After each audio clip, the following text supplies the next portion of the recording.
नमस्कार, मी गणेश प्रशांत मुंडकर. गेले 4 वर्ष आपण या गोड बाप्पाचं आगमन या घरात करतोय. गेले 4 वर्ष हा साखर चौथ गणेश उत्सव, साखर चौथीचा, साखर संकष्टीचा म्हणून ओळखला जाणारा हा गणेश उत्सव आहे. तो आपण गेले 4 वर्ष या घरात नित्यनेमाने करतोय. या गणपती बाप्पाची आपण खूप मनोभावे आनंदाने सेवा करतो.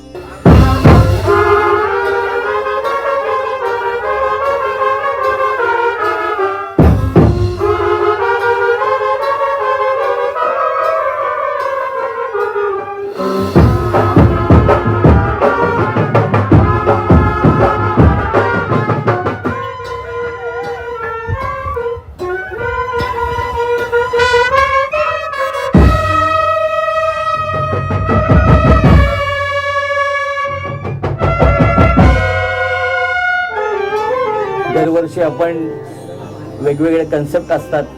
दरवर्षी आपण नवीन नवीन काहीतरी करण्याचा प्रयत्न करतो की आपल्याकडून नवीन काहीतरी होईल, नवीन आयडिया येईल आणि आपण गणपती बाप्पाला तशा रूपात आपण घरी घेऊन येतो.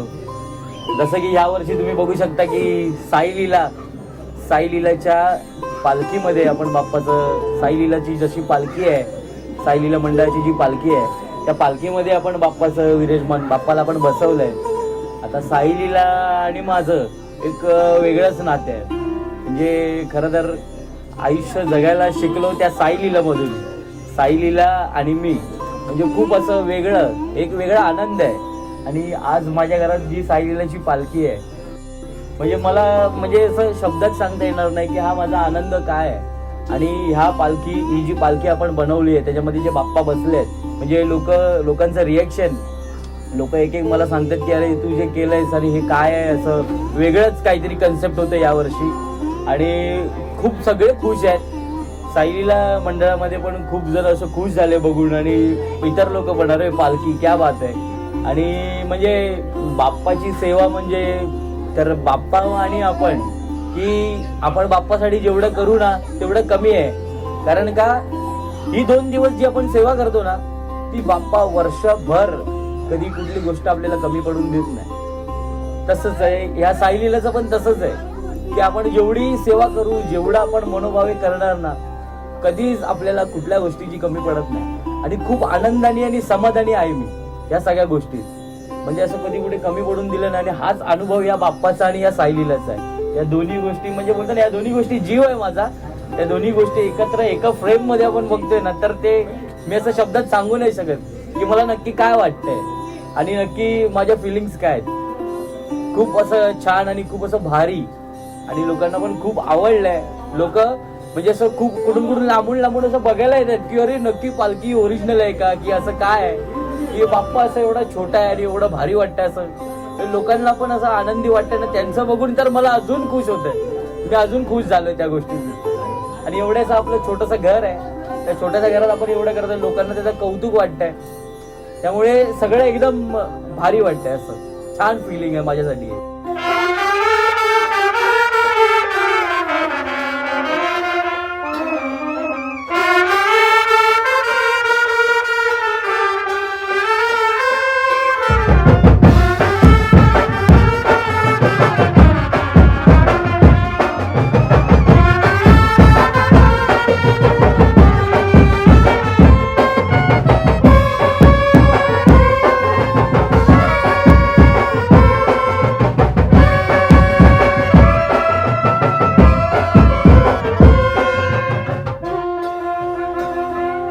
पूर्वीच्या काही लोक असं म्हणायचे की 10 दिवस लोकांना सुट्टी मिळत नाही, किंवा 10 दिवस 11 दिवस काही लोक कारखान्यामध्ये काम करतात, काही लोक गणपतीची सेवाच करत असतात, त्यांना गणपती बाप्पा बसवायला मिळत नाही.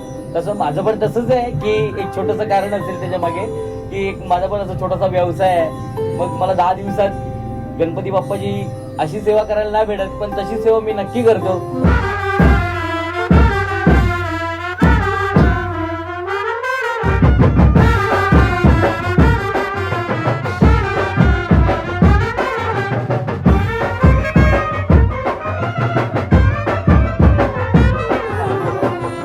त्याचा उत्सव एकदम थाटामाटात, जेवढं मला जमेल, जेवढा बाप्पा माझ्याकडून करून घेईल तेवढं मी एकदम आनंदाने करतो. आणि हो, ह्यातील एक प्रमुख गोष्ट म्हणजे माझ्या मागे जो माझा मित्र परिवार आहे ना, त्याच्यामुळेच हा उत्सव आणि हा गणपती बाप्पा एवढा थाटामाटात आपल्याकडे येतो. माझ्या मित्र परिवाराशिवाय हे शक्य नाही आहे मला, आणि माझ्या मित्र परिवाराचा मी खूप खूप आभारी आहे आणि त्यांचा पण खूप खूप धन्यवाद. मला जी लोक यामध्ये खूप मदत करतात, सपोर्ट करतात, त्यांचा मी खूप खूप आभारी आहे. मला गणपती बाप्पा मोरया, मंगलमूर्ती मोरया.